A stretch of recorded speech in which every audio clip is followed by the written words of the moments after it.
ನಮಗೆ ಮಾರ್ಕೆಟಿಂಗ್ ಅಲ್ಲಿ 2 ಫೇಸ್ ಬರುತ್ತೆ ಸರ್. ಒಂದು ಬ್ರ್ಯಾಂಡ್ ಅವೇರ್ನೆಸ್, ಇನ್ನೊಂದು ಬ್ರ್ಯಾಂಡ್ ಕನ್ವರ್ಷನ್. ಅವೇರ್ನೆಸ್ ಅಂದ್ರೇನು? ಕಪಟ ನಾಟಕ ಸೂತ್ರಧಾರಿ ಅಂತ ಒಂದು ಸಿನಿಮಾ ಇದೆ ಅಂತ ಗೊತ್ತಾಗ್ಬೇಕು ಜನರಿಗೆ. ಬರೋದ್ ಬೇಡ, ಬರೋದ್ ನೆಕ್ಸ್ಟ್. ಈ ತರ ಸಿನಿಮಾ ಇದೆ ಜನರಿಗೆ ಅಂದ್ರೆ ಇವಾಗ ಮುಂಚೆ ಎಲ್ಲ ಕರ್ನಾಟಕ ಜನತೆಗೆ ತಲುಪಿದ ಅನ್ನೋದೆಲ್ಲ ಹೋಯ್ತು. ಇವಾಗ ಒಂದ್ ಸಿನಿಮಾ ವರ್ಗ ಕಾಮಾಕ್ಷಿ ಬೆಳೆ ತಲುಪಿದೆ ಕಷ್ಟ. ಒಂದು 5,000 ಜನಕ್ಕಾದ್ರೂ ಗೊತ್ತಿರ್ಬೇಕು ಸರ್. 5,000 ಬೇಡ, ಒಂದ್ 3,000 ಜನಕ್ಕಾದ್ರೂ ಕಪಟ ನಾಟಕ ಸೂತ್ರಧಾರಿ ಅಂತ ಒಂದು ಸಿನಿಮಾ ಬರ್ತಿದೆ ಅನ್ನೋದು ಗೊತ್ತಾಗೋದು ಮೊದಲನೇ phase of marketing, brand awareness. 2ನೇ phase brand conversion, credibility.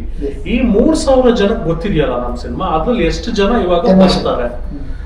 That is totally dependent on content, which is directly your trailer. ಇವಾಗ ಸಾಂಗ್ಸ್ ವರ್ಕ್ ಆಗ್ತಿಲ್ಲ, ಎಷ್ಟೇ ಚೆನ್ನಾಗಿದ್ರು ಪುಷ್ ಮಾಡೋದಲ್ಲೇ ವರ್ಕ್ ಆಗ್ತಿಲ್ಲ ಇವತ್ತು. So it is directly trailer, next word of mouth. ಇದು 2 sir matter ಆಗ್ತಿರೋದು ನನ್ನ observation ಪ್ರಕಾರ. So